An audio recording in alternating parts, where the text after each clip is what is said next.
قاضی شفیق احمد صاحب اصل میں بات میں صرف یہ عرض کر سکتا ہوں، ان سے ملاقات اسی دور میں ہوئی، اور انہوں نے مجھے یہ بات خود بتائی کہ میں نے یہ کوٹھی بنوائی ہے اسلام آباد میں، اور میں روا میں حضور کی خدمت میں حاضر ہوا کہ حضور یہ میں نے نئی نئی کوٹھی بنائی ہے، میں چاہتا ہوں کہ خود یہاں آنے یا کرایہ دینے سے پہلے حضور کے قدموں سے اس کو برکت حاصل ہو جائے، تو یہ ایک موقع آ گیا ہے، جماعت کو باہر ضرورت ہے، تو میں اپنی کوٹھی اس کے لیے پیش کرتا ہوں۔ تو حضور نے عز شفقت اس کو شکوریت بخشا۔ یہ بات انہوں نے خود مجھے بیان فرمائی تھی۔ قاضی صاحب شفیق احمد صاحب اب رسال پور کے رہنے والے تھے، اللہ تعالیٰ کی ہزاروں رحمتیں ہوں۔ وہ 19 فروری 2005 کو ہم سے جدا ہو گئے۔ خدا رحمت کند این عاشقان پاک کی میں۔ مولانا صاحب، قومی اسمبلی 1974 کی کارروائی خفیہ رکھنے کا فیصلہ کیا گیا تھا، اور لیکن اس حوالے سے کچھ کتابیں بھی بازار میں آئی ہیں، آپ نے لازمی ان کا مطالعہ کیا ہوگا، تو ایک چشمدید گواہ کی حیثیت سے آپ کا تبصرہ ان کتابوں پر کیا ہے؟ کہ بھٹو گورنمنٹ نے جو فیصلہ احمدیوں کے متعلق کیا تھا، خلیفۃ المسیح ثالث نے یورپ میں بھی اور پاکستان میں بھی انصار اللہ کی اجتماع میں یہ فرمایا کہ یہ قانون جو for the purposes of constitution ہے، یہ خود حکومت کے اپنے سیاسی قانون کے لحاظ سے ہے، یہ ہمیں پابند نہیں کرتا کہ ہم اپنے تئیں مسلمان نہ سمجھیں، اور حقوق انسانیت کے چارٹر کے لحاظ سے جو کہ خود آئین پاکستان کا حصہ ہے مستقل، ہمیں اختیار ہے کہ ہم اپنے مذہب کا اعلان عام کریں۔ اسی طرح یہ خفیہ رکھنے کا نہ کوئی گورنمنٹ کی طرف سے اعلانیہ ہوا، اور نہ صرف یہ نہیں ہوا بلکہ میں نے بتایا کہ خود بھٹو حکومت نے اس کو شائع کیا، مگر اس کی اشاعت خفیہ رکھی۔ سرکولر میں اس کا غلط جو خلاصہ تھا وہ شائع کیا، مگر اور اس کی کاپیاں سینٹ اور اسمبلی کے ممبروں کے لحاظ سے شائع کی، اور پھر ان کو دیا اور ان سے کہا کہ یہ آگے پھر ڈسکلوز نہیں ہونا چاہیے۔ تو یہ چیز ہمیں پابند نہیں کرتی کسی لمحے میں بھی، خاص طور پر اس شخص کو جو کہ آئی ویٹنس ہو۔ تو یہ خفیہ کا لفظ بھی، جیسے میں نے بتایا، یہ ایک سازش تھی، جس طرح کے احمدیوں کے مکانوں کو تو کھلے بندوں تباہ کیا جا رہا تھا، اور ختم نبوت کے تحفظ کے لیے ان کیمرہ کارروائی ہو رہی تھی۔ اب یہ وضاحت جو میں نے عرض کی ہے، اس کے بعد میں اس سلسلے میں یہ عرض کرتا ہوں کہ ایک کتاب جو میں نے دیکھی ہے، غالباً وہ ملتان سے چھپی ہے، سو کالڈ تحفظ ختم نبوت کی طرف سے۔ ملتان وہ جگہ ہے جس کے متعلق اسلامی لٹریچر میں یہ لکھا ہے کہ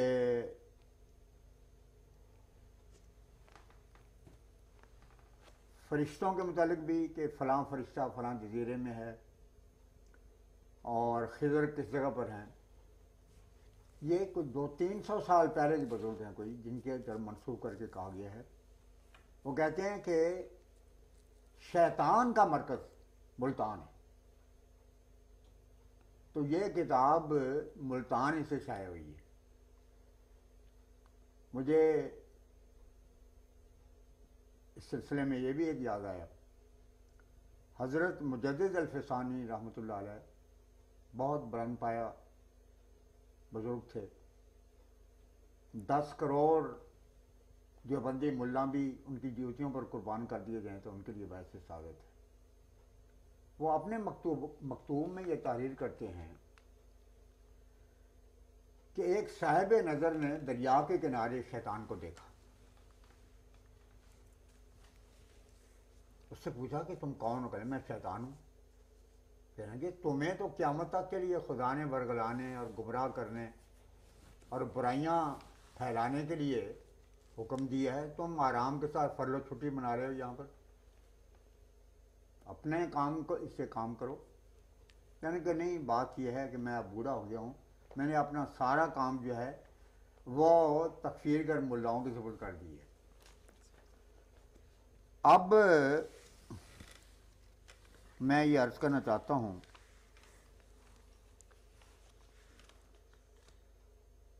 کہ یہ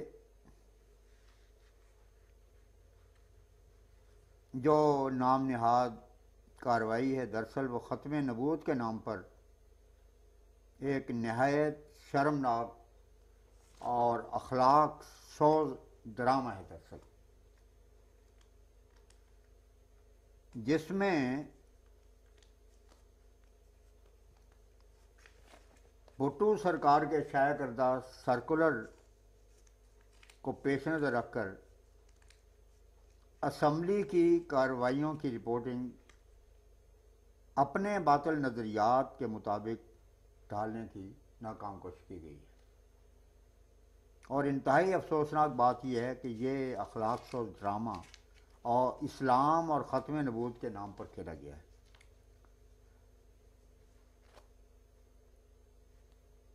مفتی فضل الرحمان صاحب نے تو ان کے والد نے تو کہا تھا کہ میں پاکستان کے قیام کے گناہ میں شامل نہیں ہوں، اور فضل الرحمان صاحب نے یہ کہا کہ پاکستان فراد اعظم ہے. لیکن حق یہ ہے کہ اگر فراد اعظم کا لقب دیا جا سکتا ہے پچھلی صدی میں تو اس کتاب کو دیا جا سکتا ہے، کیونکہ سیدنا حضرت خلیفۃ المسیح ثالث رحمہ اللہ کے 11 روزہ حقیقت افروز بیانات کی تفصیلات سرکاری سرکولر کے فلسکیپ سائز کے 1277 صفحات پر موجود ہے، جس کا خلاصہ مرتب کتاب نے نہایت مسخ شدہ صورت میں 224 صفحات میں پیش کیا. اور یہ صفحات کتابی سائز کے ہیں اور سرکولر فلسکیپ سائز کے، اور اس کے صفحات ہیں 1270. یہ اعداد و شماری اس امر کا منہ بولتا ثبوت ہیں کہ مرتب نے ایک مذہبی، قومی اور تاریخی امانت کے معاملے میں کس درجہ دجل و فریب، بددیانتی اور جعلسازی سے کام لیا ہے. حضرت خلیفۃ المسیح ثالث نے اپنے موقف کی جس تفصیل سے جواب دیے، تقویت الایمان کے حوالے سے لاجواب کیا، مسئلہ جہاد پر مسلم لیڈروں کی آراء پیش کی، فتاوی تکفیر سامنے رکھے، سعودی عرب کا کردار بے نقاب کیا. اس کا نام و نشان بھی اس خلاصے میں نہیں پایا جاتا، کیونکہ ذات پڑتی تھی، اصل حقائق سامنے آتے تھے، اور مقصود حقائق کو دبانا تھا اور احمدیت کو بدنام کرنا تھا. اب میں غلط بیانیوں کے بہت سے نمونوں میں سے وقت کی مناسبت سے چند نمونے عرض کرتا ہوں. جی. صفحہ 102 اور 3 میں یہ ذکر ہے کہ 8 اگست کو مفتی محمود نے حضور پر جرح کرتے ہوئے قلائد الجواہر، تذکرۃ الاولیاء اور دیوبندی مذہب کے متعلق کہا کہ یہ ہم پر حجت نہیں. ان رتب و یابس کتب کو بہانہ بنا کر الجھانا یہ دجل ہے. اس کے بعد لکھا ہے کہ مرزا ناصر احمد صاحب نے صرف یہ جواب دیا کہ مفتی صاحب نے صحیح کہا کہ یہ ان کی کتابیں نہیں، یہ سب فرضی بیان ہیں جو مفتی محمود کی علمیت جتانے کے لیے اختراع کیا گیا ہے. حد یہ ہے کہ اس بیان میں 7 نکات کا حیولہ مرتب نے خود تیار کیا ہے اور مفتی محمود کی طرف منسوب کر ڈالا ہے.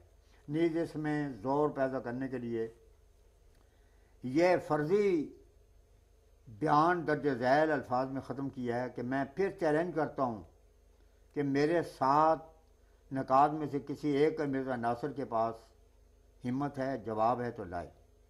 8 اگست کی کارروائی کے متعلق سرکاری سرکولر موجود ہے جو اس دجل و فریب پر شاہد ناطق ہے کہ مفتی محمود کی طرف سے نہ کوئی سال نکات پیش کیے گئے، نہ کوئی چیلنج دیا گیا۔ وہ موقع کوئی یعنی اس طرح پیش کرنے والے نے کیا ہے کہ یہ بتایا جائے کہ موچی دروازے میں کوئی مناظرہ ہو رہا ہے۔ یہ محض فسانہ ہے جو مرتب کے دماغ کی پیداوار ہے۔ نمبر 2، اس کے علاوہ کوئی اور بھی مغالطہ ہے جو ڈالا گیا؟ جی، 20 اگست 1974 کی کارروائی میں حضرت خلیل مسیح ثالث کی طرف یہ بیان منسوب کیا گیا ہے کہ آپ نے اٹارنی جنرل کے ایک سوال کے جواب میں فرمایا کہ یہ مرزا صاحب کی زندگی کی بات نہیں بلکہ قیامت تک مسیح کا زمانہ محدود نہیں، آپ ان کے زمانے کو محدود نہ کریں بلکہ حضور علیہ السلام کے خلفاء کا زمانہ اب مسیح موعود کے خلفاء کا زمانہ ہے۔ میں بسوق کے کہتا ہوں کہ اب 3 صدیوں میں اسلام پھیل جائے گا، امریکہ سمیت ساری دنیا میں، یہ میرا ایمان ہے۔ یہ تحریک ختم نبوت جلد 2 صفحہ 132 اور 172 اور 173 کی عبارت ہے۔ اب اس کے مقابل پر حکومت پاکستان کے سرکولر سے حضرت خلیفۃ المسیح ثالث کا اصل بیان میں پیش کرتا ہوں۔ حضور نے فرمایا اس سرکولر کے رپورٹنگ کے مطابق اصل زمانہ محمد صلی اللہ علیہ وسلم کا زمانہ ہے۔ صبح اگر میں اپنی وضاحت نہیں کر سکا تو میں معافی مانگتا ہوں، اس لیے کہ زمانہ بعثت نبوی سے قیامت تک محمد صلی اللہ علیہ وسلم کا زمانہ ہے۔ بیچ میں مختلف آپ کے روحانی فرزند مجددین وغیرہ آئے، ہمارا محاورہ ہے کوئی چیز ان کی طرف نہیں جاتی، جیسا کہ حضرت مسیح موعود نے فرمایا کہ ہماری تمام تر خوشی اس میں ہماری بعثت کی غرض خدا تعالیٰ کی توحید، نبی کریم صلی اللہ علیہ وسلم کی عزت کو دنیا میں قائم کرنا ہے۔ ہم یقیناً جانتے ہیں کہ ہماری نسبت جس قدر تعریفی کلمات، پہلی پیش گوئی اور تمجیدی باتیں اللہ تعالیٰ نے بیان فرمائیں، یہ بھی در حقیقت حضرت صلی اللہ علیہ وسلم ہی کی طرف راجع ہے۔ اس لیے میں آپ ہی کا غلام ہوں اور آپ ہی کے مشکات نبوت سے نور حاصل کرنے والا ہوں، مستقل طور پر ہمارا کچھ نہیں۔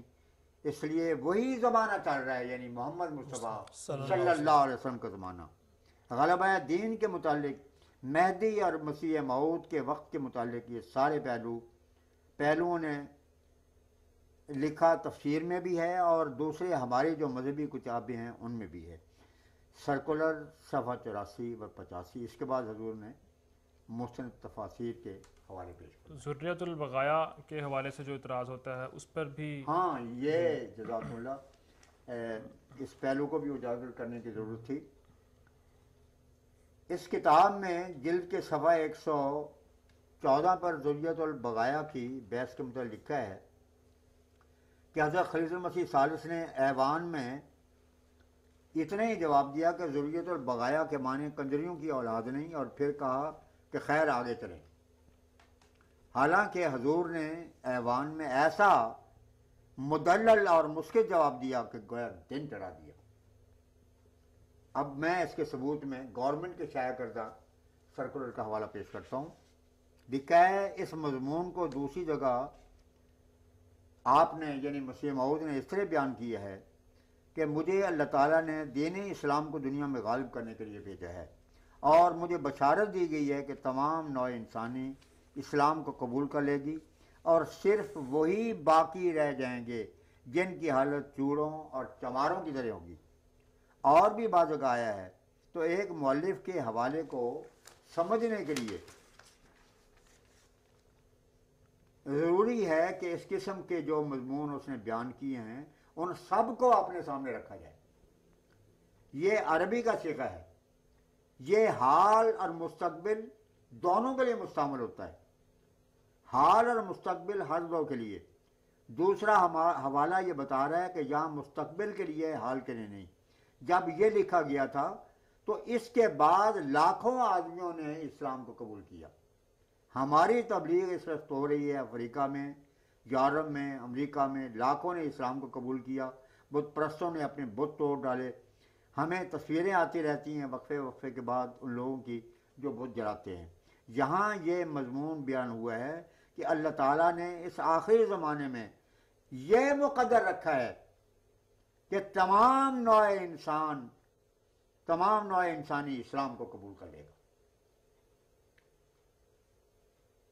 ذریت البغایا الذین ختم اللہ علی قلوبہم، یہ حضرت مسیح موعود علیہ السلام کے الفاظ مبارک ہیں. صرف وہ باقی رہ جائیں گے جن کی حالت چوڑے چماروں کی طرح ہوگی. آگے اس کی تشریح کی ہے جن کے دلوں پر اللہ تعالیٰ نے مہر لگا دی ہے، صرف وہ اسلام کو قبول کرنے میں پیچھے رہ جائیں گے. ہم سارے اسلام کو قبول کر لیں گے. یہ مستقبل کی بات ہے، اس کو حال پر کیوں لگایا جاتا ہے؟ کتنا شاندار فیصلہ کن اور معرفت سے لبریز جواب ہے. قیامت تک اس کا دیوبندی دنیا کو جواب نہیں دے سکتی. نہ خنجر اٹھے گا نہ تلوار ان سے، یہ بازو میرے آزمائے ہوئے. جہاد کے بارے میں بھی اس کتاب میں جی ہاں یہ بھی لکھا گیا ہے، اس کے بارے میں آپ کے کیا تاثرات ہیں؟ اس بارے میں یہ سرکولر ہی کی روشنی میں عرض کرنا چاہتا ہوں.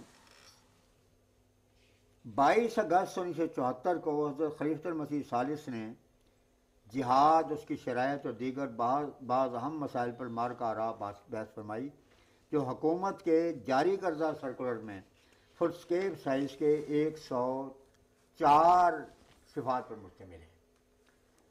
مگر اس کتاب کے مصنف نے اس کو معرف و مبدل بلکہ حذف کر کے اور مسح کر کے صرف 21 صفحات میں اس کا خلاصہ کیا ہے، اور انتہائی خباثت باطنی کے ساتھ حضور کے بیان فرمودہ حقیقت افروز مباحث کو غرض کر دیا ہے. اس روز حضور نے تفصیل کے ساتھ مولوی نذیر حسین صاحب دہلوی اور مولوی کرم الدین صاحب بھیں کے بھی مفصل حوالے پیش فرمائے، جن کا خلاصہ صرف ایک فقرے میں دیا گیا ہے، اور وہ فقرہ یہ ہے کہ مرزا ناصر احمد اوروں نے انگریز کی حمایت نہیں کی. کچھ نہ سمجھے خدا کرے کوئی. ایک بات اس کتاب میں یہ درج کی گئی کہ مولوی ثناء اللہ امرتسری اور محمدی بیگم کے حوالے سے جب سوال کیے گئے تو حضور نے فرمایا کہ اس کا مفصل جواب دے دیا جائے گا جو کتاب کے مطابق نہیں دیا گیا. تو اس حوالے سے آپ کیا فرماتے ہیں؟ اس کتاب کے صفحہ 225 اور غالباً صفحہ 231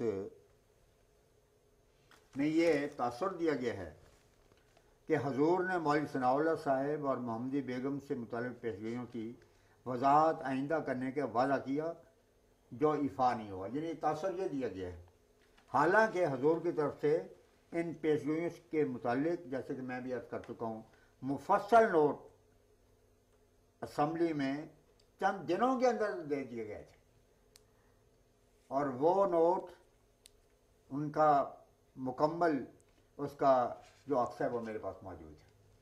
ظفر انصاری کے حوالے سے یہ بات کی گئی کہ وبالآخرات ہم یوقنون کی جو آیت ہے اس میں اس نے یہ کہا کہ جی مرزا صاحب نے اس لحاظ سے مانوی تعریف کی ہے قرآن کریم میں، نعوذ باللہ من ذالک.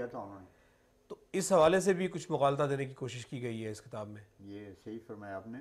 اس کتاب کے صفحہ 234 پر ذکر ہے کہ جناب مولوی ظفر انصاری صاحب نے یہ اعتراض پیش کیا کہ بالآخرت یوم یوقنون، اس میں مرزا صاحب کی نبوت مراد لی گئی ہے جو تعریف مانوی ہے. آگے جو حضور کی طرف اس میں جواب لکھا گیا ہے 14ویں صدی کے یہودی کی طرف سے، اس میں صرف یہ لکھا گیا ہے کہ ایک لفظ کے کئی ترجمے ہو سکتے ہیں، لیکن حق یہ ہے جیسا کہ خود حکومت پاکستان کے مجریہ سرکولر سے ثابت ہے، حضور نے اس دعوے کے ساتھ دلائل بھی پیش فرمائے ہیں، اور اس ضمن میں بعض قدیم کتب کا بھی حوالہ دی ہے.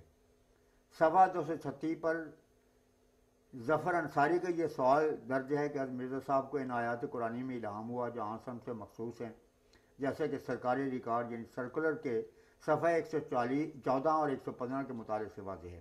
حضور نے زمین میں حضرت مولوی عبداللہ صاحب غزنوی کے متعدد علامات پیش فرمائے، میں تفصیل عرض کر چکا ہوں، جی جو حضرت صلی اللہ علیہ وسلم پر جو آیات اور مقام سے مختص تھے۔ اسی طرح حضرت سید عبد القادر جیلانی کی کتاب فتح الغیب سے بھی مثالیں حضور نے پیش کی۔ سید عبد القادر صاحب جیلانی کو کئی بار وہ آیات الہام ہوئیں جو قرآن مجید میں حضرت موسیٰ علیہ السلام کی اعلیٰ شان کے لیے مذکور ہیں، مگر کتنی شرم کی بات ہے کہ اس نام نہاد گستاخ ختم نبوت نے اپنی کتاب میں کتاب کے صفحہ 237 پر حضور کی طرف سے صرف یہ جواب نقل کیا ہے کہ بزرگوں کے الہام نہیں ہوتے، اس کا کوئی مقصد ہی نہیں ہے۔ ایک منارۃ المسیح کے حوالے سے بھی ایک سوال اور جو حضور نے اس کا مفصل جواب دیا، اس حوالے سے بھی کوئی غلط فہمی پیدا کرنے کی کوشش کی گئی ہے اس کتاب میں۔ ہاں، یہ آپ نے غالباً 240 صفحہ ملاحظہ کیا ہے۔ اس پر مولوی ظفر انصاری صاحب کا اعتراض درج ہے کہ دمشق میں ایک مینار پر حضرت عیسیٰ علیہ السلام کا نزول ہوگا۔ مرزا صاحب نے قادیان میں مینارۃ المسیح بنوایا۔ کتاب کے مؤلف کے مطابق حضور نے اس کا فقط یہ جواب دیا کہ دمشق ایک اینٹ گارے کا شہر ہے۔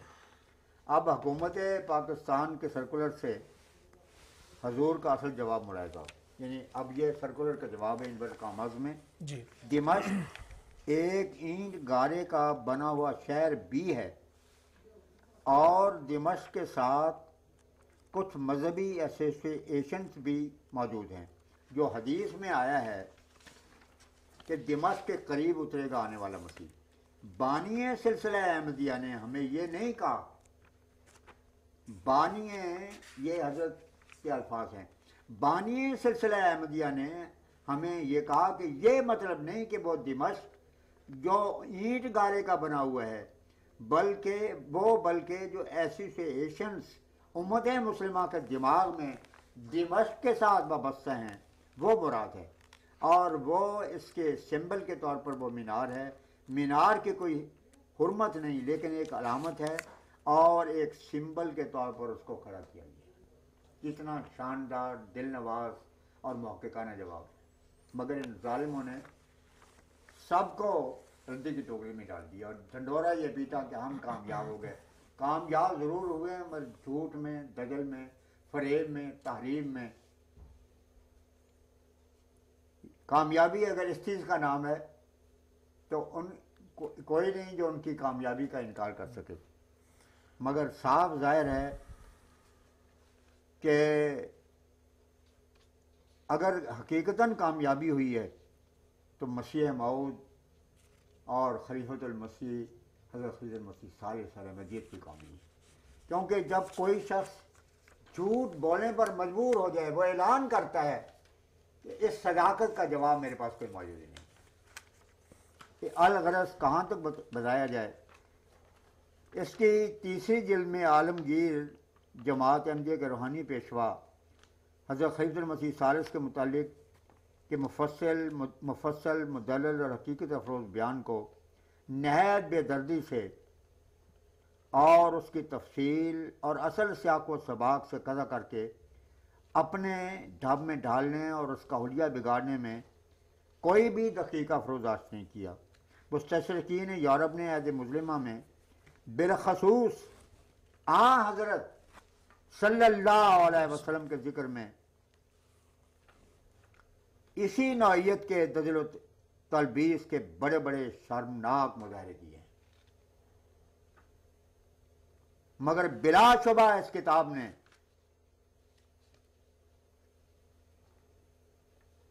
پچھلی صدیوں کی رپورٹنگ کی تاریخ میں جال سازی کے سارے ریکارڈ معاف کر دیے۔ حکومت پاکستان نے ان دنوں خود اسمبلی کی کارروائی سے متعلق بیانات شائع کیے، خواہ ان میں غلطیاں بھی ہیں، قرآن اور حدیث کی نقل کرنے میں بہت ہی نالائکی کا ثبوت دیا گیا ہے، مگر باہر کچھ نہ کچھ بیان تو اس میں موجود ہے۔ مگر اس کے باوجود حکومت کے چھپی ہوئی رپورٹ کے باوجود کس طرح ظالمانہ طور پر یہ تعریف کی گئی ہے، یہ بالکل اس پر کہا جا سکتا ہے یہ کہ دلاورس دزدے کے بکف چراغ ڈالے۔ بعض اوقات یہ کتاب میں کوشش کی گئی ہے یہ تاثر دینے کی، گویا کہ حضرت خلیفۃ المسیح ثالث کے پاس حوالہ جات کی کوئی فائل حکومت کی طرف سے دی گئی تھی۔ مثلا ایک جگہ پہ حضور نے ایک حوالہ ان سے پوچھا کہ یہ اس کو مکمل بتائیں، تو انہوں نے کہا کہ آپ کے پاس فائل موجود ہے، آپ اس میں سے دیکھ لیں۔ تو کیا کوئی ایسی بات تھی کہ فائل حضور کو دی گئی تھی حوالہ جات کے جو انہوں نے پڑھے تھے؟ یہ فن تلبیس کا ایک شاہکار ہے، اس قسم کی کوئی بات نہیں ہوئی۔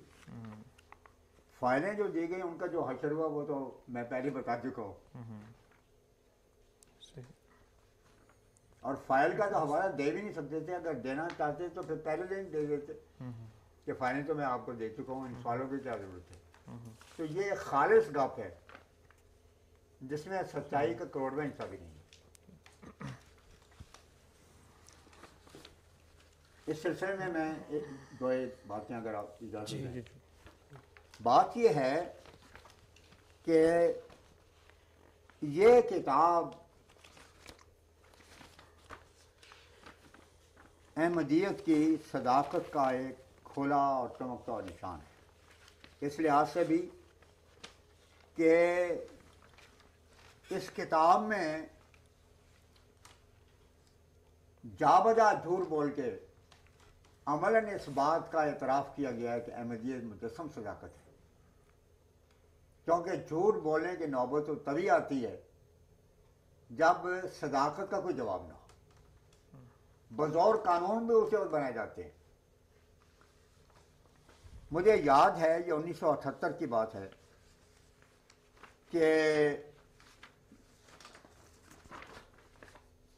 یعنی فیصلے سے 4 سال بعد کی، حرمین شریفین کے ایک عرب تھے،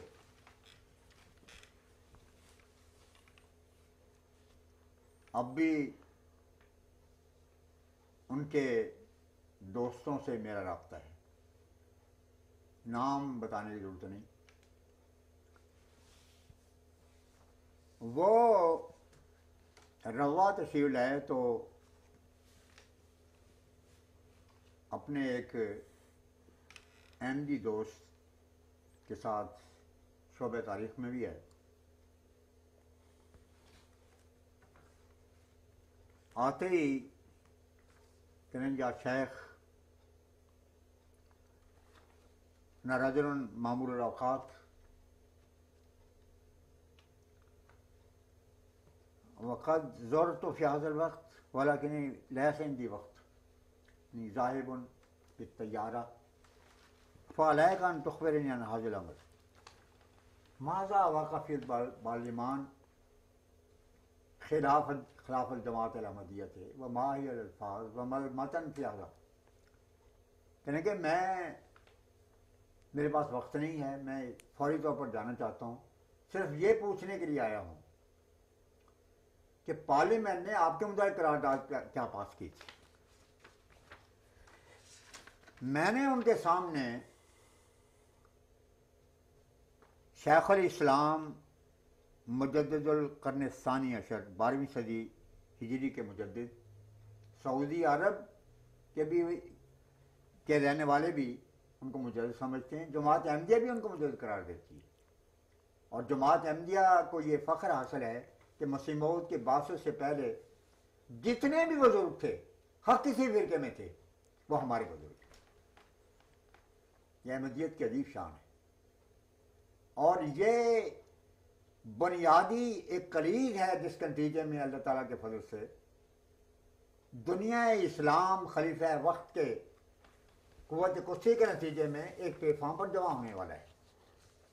میں ایک چھوٹی سی بات اس بارے میں ضرور عرض کروں گا احمدیت کے جو عقائد ہیں وہی دنیا میں اتحاد المسلمین کی مہم کو کامیابی تک پہنچانے والے ہیں۔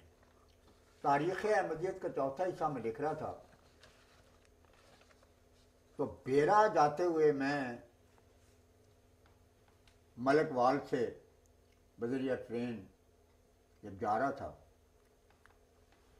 تو اسی کمرے میں بریلوی اور دیوبندی دوست بیٹھے ہوئے تھے، عالم تھے، دونوں بڑی لمبی لمبی داڑھی تھی اور بزرگ آدمی تھے، بہت لمبی عمر دونوں کی ہوگی، اور میری ایسی تو میں یہ غالباً 1960 کی بات ہے اگر، تو 1927 میں جو شخص پیدا ہوا ہے تو کتنی عمر ہوگی اس کی؟ 33 سال، بس کم و بیش یہی عمر ہوگی اس وقت۔ میں ایک طرف میرا طریق یہ رہا ہے اور اب بھی ہے کہ میں جس جگہ شہر میں جاتا ہوں اگر وہاں کتابوں کا کوئی مرکز ہو کتابیں ضرور خریدتا ہوں، اور پھر یہ ہے کہ گھر آنے سے پہلے پہلے ایک نظر ضرور ان کو دیکھتا ہوں۔ میرے پیارے دوست شفیق جو ہمارے رشتہ دار بھی ہوئے، ان کا ایک مقولہ تھا کہ میں نے کتاب خرید کے آیا ہوں، ابھی میں نے سونگی ہے، وہ تو سونگنا بڑی ضروری چیز ہے، اس سے ایک خاکہ فوری طور پر دماغ کے اوپر آ جاتا ہے، پھر انسان کے ساتھ بیٹھے تو اس کے مندرجات کے لیے اس کے فہرست پڑھے، پھر کسی آتھر کو پڑھ لے، کبھی پھر کوئی چیز پڑھے، پھر اس کے بعد وہ بالالتزام پڑھے، تو یہ آسانی کے ساتھ پڑھا جا سکتا ہے۔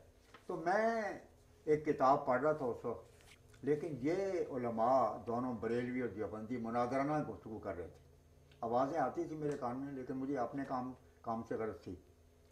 میں نے دیکھا کہ یکایک جس طرح کے ایک طوفان کھڑا ہو جاتا ہے، بڑی تیز گفتاری کا موقع تھا اور وہ گویا میدان مناظرہ بنا ہوا تھا اس وقت،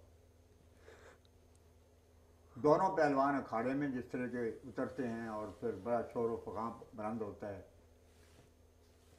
اور کہہ یہ رہے تھے، بریلوی صاحب یہ کہہ رہے تھے کہ حضرت صلی اللہ علیہ وسلم نور تھے، اور دیوبندی یا غالباً وہ حدیث سے بہرحال ان کا موقف یہ تھا کہ تم یہ شرک ہے تک، وہ کہہ رہے تھے کہ تم گستاخ رسول ہو، تم بشر کہتے ہو، یہ کہہ رہے تھے کہ تم مشرک ہو۔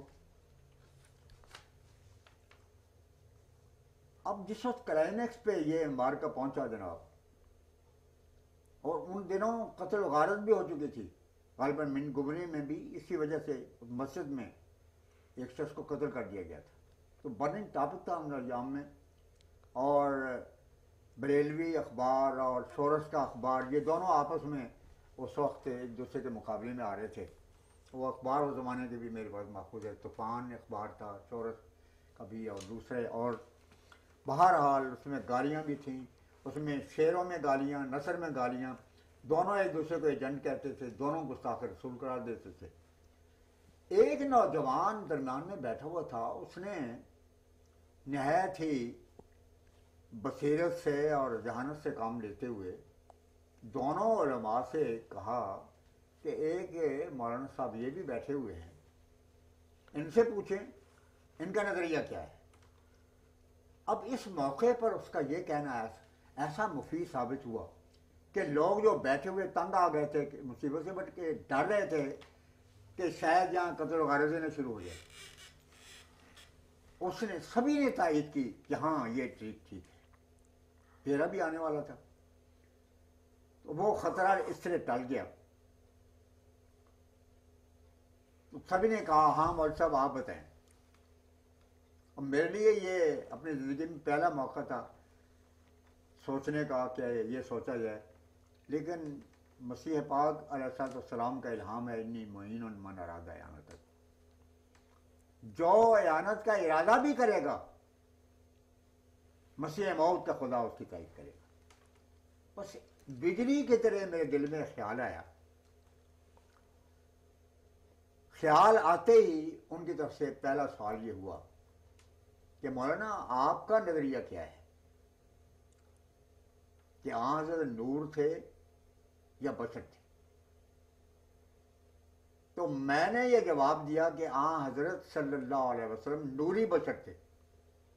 اب یہ ان کے لیے ایک بالکل جدید زاویہ نگاہ تھا، کہنے کہ یہ تو ایک انوکھا نظریہ ہے جو آپ نے پہلی دفعہ پیش کیا ہے، کبھی ہمارے علماء نے اس کو پیش نہیں کیا۔ میں نے کہا اصل ہے ہی یہی، دیکھیں آن حضرت صلی اللہ علیہ وسلم کے خواب میں بھی آپ لوگوں نے کبھی زیارت کی ہے؟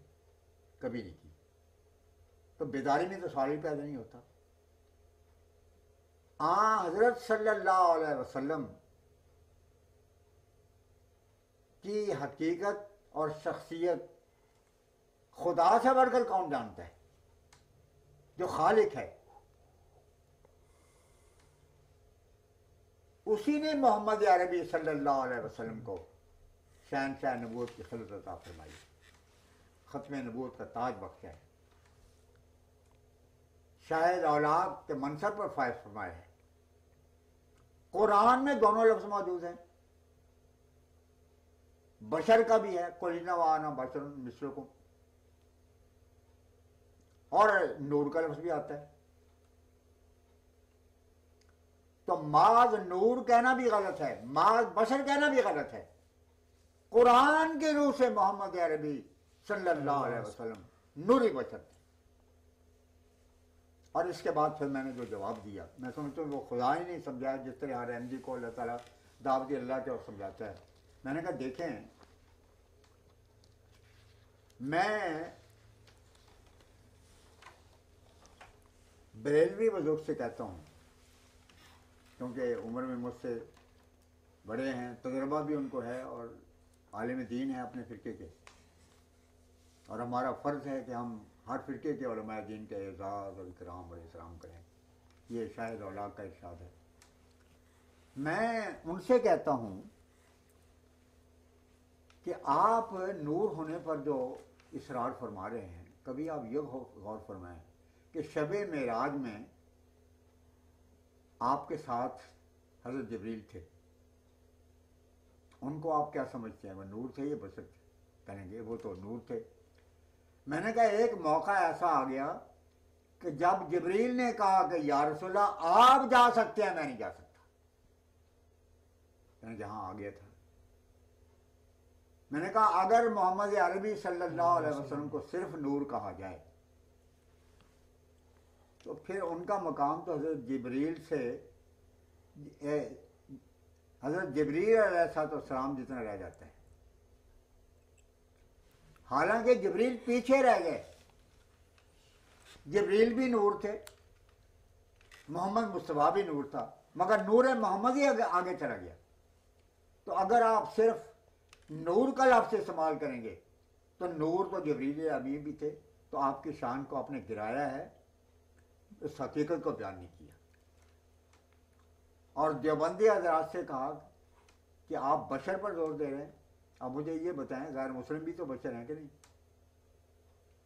تو شرم آنی چاہیے ہمیں کہ وہ مقام دیا جائے جس میں غیر مسلم شامل، جس میں دائریہ شامل، خدا کو گالیاں دینے والے بھی بشر ہیں۔ اب رشیا کے رہنے والے خدا کو گالیاں دیتے ہیں۔ کارل مارکس نے کس طرح کہا ہے کہ سارا فتنہ ہی معاذ اللہ خدا کی وجہ سے ہوا ہے۔ اس واسطے معاذ نور کہنا بھی گستاخی ہے، معاذ بشر کہنا بھی گستاخی ہے، نوری بشر کہنا چاہیے۔ اور میں نے کہا آگے میں کہتا ہوں، میں جماعت احمدیہ کا فرد ہوں، وہاں اس وقت میں نے بتایا، میں نے کہا میں جماعت احمدیہ کے ایک فرد کی حیثیت سے آپ سے ایک درخواست کرنا چاہتا ہوں۔ اب اس پر وہ ذرا اور چونک پڑے، ان کے لیے یہ بھی ایک زلزلہ سا تھا کہ یہ بات کہنے والا ایک احمدی ہے جس کو ہم کافر قرار دیتے ہیں۔ میں نے کہا علامہ بات یہ ہے کہ قرآن مجید میں وسلم کو بشر کہا گیا ہے، مگر اسی قرآن میں سید البشر بھی تو کہا گیا ہے، سورہ یاسین کی ابتدا میں، یا سید البشر، نور بھی کہا گیا ہے، لیکن سراج منیر کا نام بھی آپ کو دیا گیا ہے کہ آپ روشن سورج ہیں، اور نور بنانے والے ہیں. منیر کے معنی جو دوسروں کو نور بنا دے. آپ ہی کی وجہ سے سارے صحابہ مجسم نور بن گئے. جتنے عارف، صوفیاء، صلحاء، اہل کشف امت میں گزرے ہیں وہ سب نور تھے. اور ان کو نور کس نے عطا کیا؟ محمد مصطفیٰ صلی اللہ علیہ وسلم نے. اس لیے بانی جماعت کہتے ہیں اس نور پر فدا ہوں، اس کا ہی میں ہوا ہوں، وہ ہے میں چیز کیا ہوں، بس فیصلہ یہی ہے. تو آپ کو بعض نور نہیں کہنا چاہیے، سراج منیر کہنا چاہیے. تو میں جماعت احمدیہ کے ایک ادنا خادم کی حیثیت سے آپ سے درخواست کروں گا کہ آج سے دنیا میں یہ اعلان کریں کہ محمد صلی اللہ سید البشر ہیں، محمد صلی اللہ سراج منیر. خاک پائے مصطفیٰ بہتر ہے ہر افسیر سے، سینکڑوں عیسیٰ بنے اس خاک کی تاثیر سے. ایک مناظرے میں حضرت خادم صاحب کے مقابلے پر ایک بادری نے پڑھا کہ عیسیٰ کے معجزوں نے مردے گرا دیے. حضرت خادم صاحب مسکراتے ہوئے کھڑے ہوئے کہنے لگے پادری صاحب پورا شعر پڑھیں. عیسیٰ کے معجزوں نے مردے جلا دیے، محمد کے معجزوں نے عیسیٰ بنا دیے. آپ ذکر کر رہے تھے کہ ایک عرب آپ کو ملنے کے لیے آئے اور انہوں نے یہ آپ سے بات کی. میں نے وہ تمہیداً یہ بات کی ہے کہ جماعت احمدیہ جو ہے وہ دراصل بنیاد بننے والی ہے تمام امت مسلمہ کو اکٹھا کرنے کی. میں نے اس وقت ان کے سامنے، عرب کے سامنے، میں نے کہ یا اخی ھذا کتاب لشیخ الاسلام الامام مجدد القرن الثانی عشر محمد بن عبد الوہاب رحمۃ اللہ علیہ، انی ارید ان تطالع ھذا الکتاب وھذا الکتاب ینطق مجیبا عنک فی ھذا الوقت. میں نے کہا کہ میں خود جواب دینے کے بجائے مجدد کرنے ثانی عشر 12ویں صدی کے مجدد کا یہ آپ کو اقتباس پیش کرتا ہوں. اب اقتباس میں یہ لکھا تھا، حضرت امام عبد الوہاب فرماتے ہیں کہ جب حضرت رسول پاک صلی اللہ علیہ وسلم کا وصال ہوا تو بہت سارے قبیلے مرتد ہو گئے، اور مرتدوں نے یہ کہا، ان میں سے ایک فرقے نے لو کان نبیًا ما ماتا، اگر نبی ہوتے آپ تو کبھی وفات نہ پاتے. وقالت فرقۃ ان قضت النبوۃ بموتہ فلا نطیع احدا بعدہ، کہ آنجت کی وفات کے بعد غیر مشروط طور پر ہر قسم کی نبوت ختم ہو گئی ہے. فلا نطیع احدا بعدہ، اس کے بعد ہم کسی کی بھی اطاعت نہیں کریں گے. جب وہ پڑھ چکے میں نے کہا سیدی و حبیبی ما الفرق بین ھذہ العقیدۃ الفاسدۃ التی جاہد ابو بکر الصدیق و خالد بن ولید وغیر ذالک من الصحابۃ الکرام خلاف ھذہ العقیدۃ فما الفرق بین ھذہ العقیدۃ وما الفرق فی قرارداد پاکستان. میں نے ان سے یہ کہا کہ اب آپ مجھے یہ فرمائیں کہ ان مرتدوں کے عقیدے میں جس کے خلاف ابو بکر صدیق کی سرکردگی میں ابو بکر حضرت خالد بن ولید اور تمام مسلمان کمانڈروں نے مسلمانوں نے جہاد کیا تھا، ان کے عقیدے میں اور بٹو حکومت کی 7 ستمبر کی قرارداد میں کیا فرق ہے.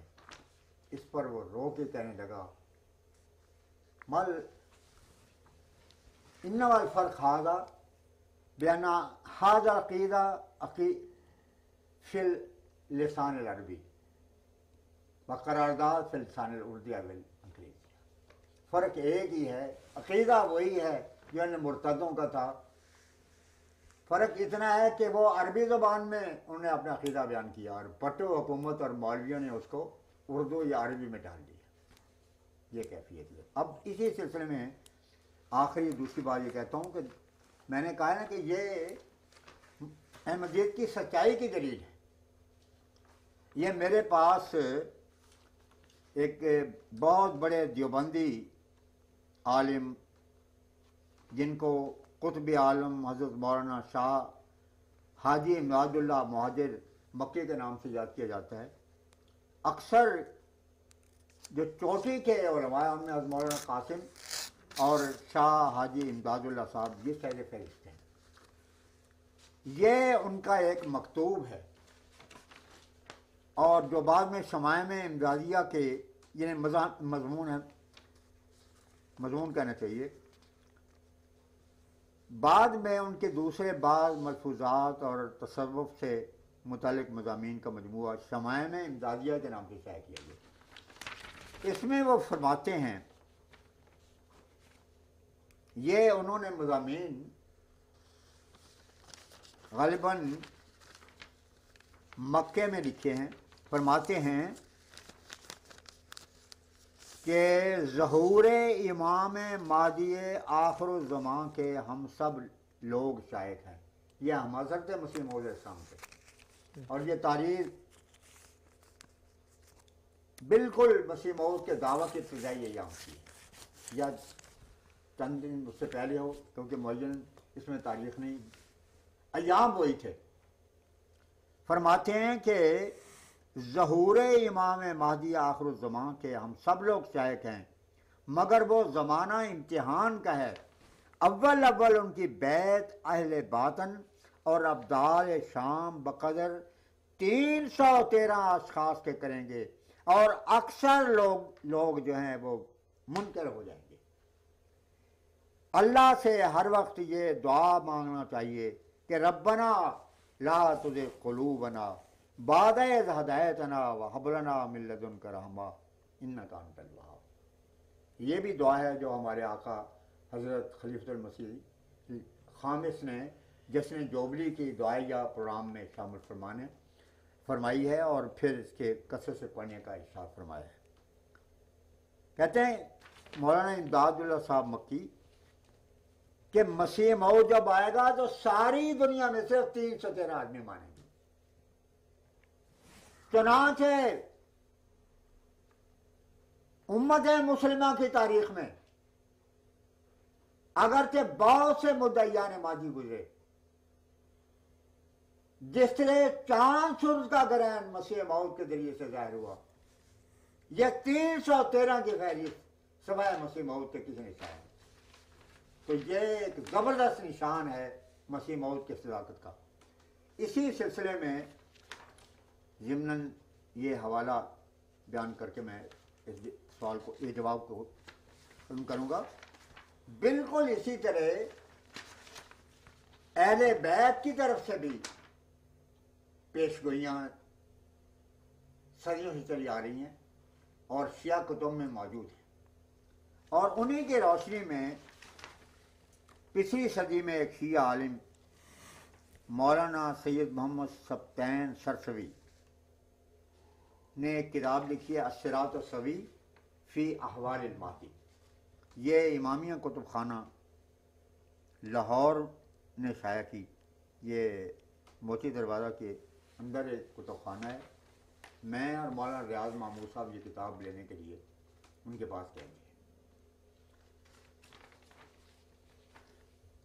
اس میں صفحہ 507 پر لکھا ہے کہ دراصل بات یہ ہے کہ یہ نہ سمجھیں کہ جب امام غائب آیا جائے گا تو فوراً دنیا ان کو قبول کر لے گی. دیکھیں نا، یہ تو تاریخ عالم کا کھلا ورک ہے. دنیا میں کوئی ایک نبی ایسا نہیں آیا جس کا استقبال پھولوں سے کیا گیا ہو، حلوے کی دیگیں چڑھا دی گئی ہوں، شربت تقسیم کیا گیا ہو. استقبال محمد مصطفیٰ صلی اللہ علیہ وسلم جیسے خاتم النبیین کا بھی پتھروں سے کیا گیا، گالیوں سے کیا گیا، دل آزاری سے کیا گیا، قتل کے منصوبوں سے کیا گیا. تو لکھتے ہیں کہ یہ نہ سمجھیں کہ آنے والا جب آئے گا تو فوراً دنیا ایمان لے آئے گی، بلکہ اس کے مقابلہ کو اکثر لوگ عداوت اور دشمنی پر آمادہ ہو جائیں گے اور ہر طرح سے اس کو اور اس کے معتقدین کو اذیت پہنچانے کی کوشش کریں گے۔ علماء اس کے قتل کا فتویٰ دیں گے۔ دیوبندیوں نے جو محضر نامہ پیش کیا وہ محض اقلیت کا نہیں تھا بلکہ مرتد اقلیت کا تھا، اور مرتد اقلیت کے معنی کی یہ واجب القتل۔ پہلے سے خدا نے محمد رسول اللہ صلی اللہ علیہ وسلم کے عشاق کو بتا دیا کہ جب امام مہدی کا ظہور ہوگا تو علماء قتل کے فتوے دیں گے ان کو، اور یہی قتل کا فتویٰ آپ معذر نامے میں دیکھ سکتے ہیں، جس میں کہ مسیح موعود کی جماعت کو مرتد قرار دیا گیا ہے، اور عملاً مطالبہ یہ کیا گیا ہے کہ اقلیت نہیں بلکہ مرتد اقلیت قرار دیا جائے۔ یہ دنیا میں پہلی دفعہ یہ اصطلاح استعمال ہوئی ہے، اور ملا نے استعمال کی ہے صرف قتل و غارت کے لیے۔ تو حق یہ ہے کہ خود یہ پوری ایجیٹیشن جماعت کی مخالفت 1899 سے لے کر آج تک، اور بالخصوص یہ 74 کا دور اور یہ معذر نامہ، پھر معذر نامے کی جعلی کارروائی، یہ سارے مسیح موعود کی سچائی کا اعلان عام کر رہے ہیں۔ میں نے حضور کے بیانات کے سلسلے میں یہ بتایا تھا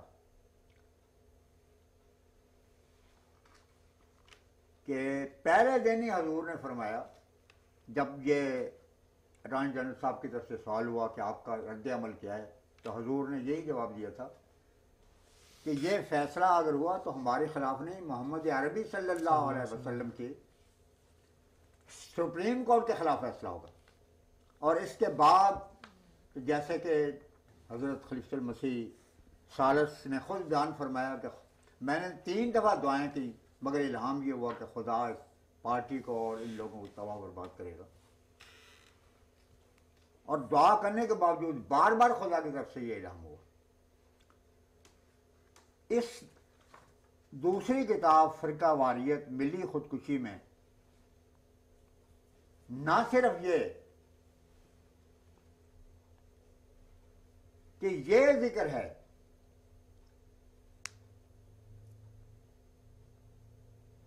کہ آج تک فرقہ واریت، جس طرح کہ حضور نے بھی فرمایا تھا خلیفۃ المسیح ثالث نے آخر میں خلیفہ عبد الحکیم کا تذکرہ کرتے ہوئے، اور اس کی روشنی میں بتایا کہ آج ہمارے خلاف ہو، کل ملا جو ہیں دوسرے کے خلاف بھی فتنے اٹھائیں گے، اور اس کا نتائج آپ کو بھگتنا پڑے گا۔ تو یہ کتاب بتاتی ہے کہ 1974 میں خدا کے شیر نے اسمبلی میں ملک کے دانشوروں کو خدا سے علم پا کے جو عبرتناک نقشہ ہونے والا تھا پاکستان کا، اور وہ پاکستان جس کو تہامی صاحب نے کہا تھا کہ اب صحیح معنوں میں اسلامی حکومت بنی ہے کیونکہ مرزائیوں کو خارج اسلام قرار دے دیا گیا ہے، وہ نقشہ اس کتاب سے آپ کو پوری طرح نظر آئے گا۔ بلکہ یہی نہیں، خدا کا تصرف یہ ہے کہ اس میں صاف لفظوں میں لکھا ہے کہ جب تک حکومت ملاؤں کو لگام نہیں دے گی اور مسجدوں کا کنٹرول خود نہیں سنبھالے گی اور خطبہ دینے پر ان کو پابندی نہیں لگائے گی، اس وقت تک ملک میں کبھی بھی امن نہیں ہو سکتا۔ اور یہی وہ بات ہے جس کو 20 مرتبہ حضرت خلیفۃ المسیح رابع نے اپنی تقریروں میں بیان کیا، اپنے خطبوں میں اس کی طرف نشاندہی فرمایا، جب تک کہ پیر تسمہ پاک کو ختم نہیں کیا جائے گا پاکستان آرام کے لیے نہیں سو سکتا۔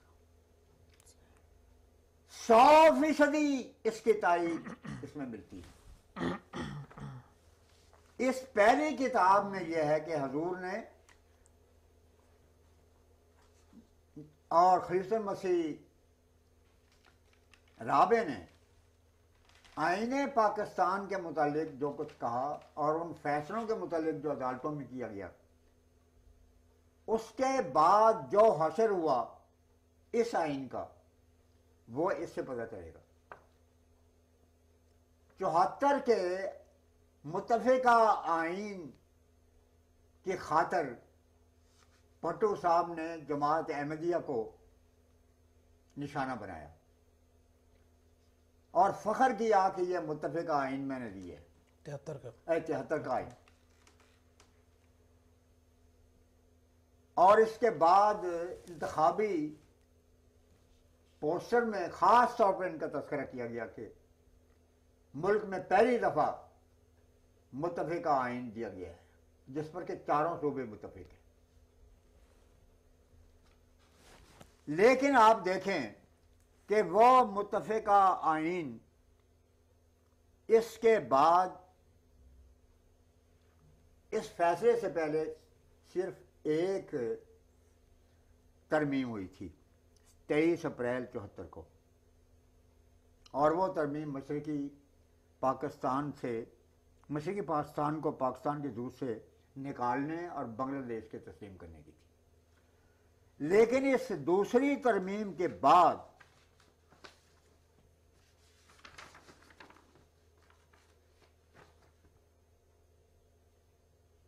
یہ 17ویں ترمیم تک معاملہ پہنچا ہے، اور سپریم کورٹ کے سابق ججوں نے لکھا ہے کہ ضیاء الحق کے زمانے میں دھجیاں بکھر گئی اس آئین کی جس کو کہ بھٹو صاحب نے متفقہ بنایا تھا، اور جس کی وجہ سے جماعت احمدیہ کو غیر مسلم اقلیت قرار دینے کے منصوبے بنائے گئے تھے۔ اور اس میں خلاصہ میں بیان کر چکا ہوں، چاہیں تو الفاظ میں بیان کروں، لیکن خلاصہ یہی ہے جو میں نے عرض کیا ہے۔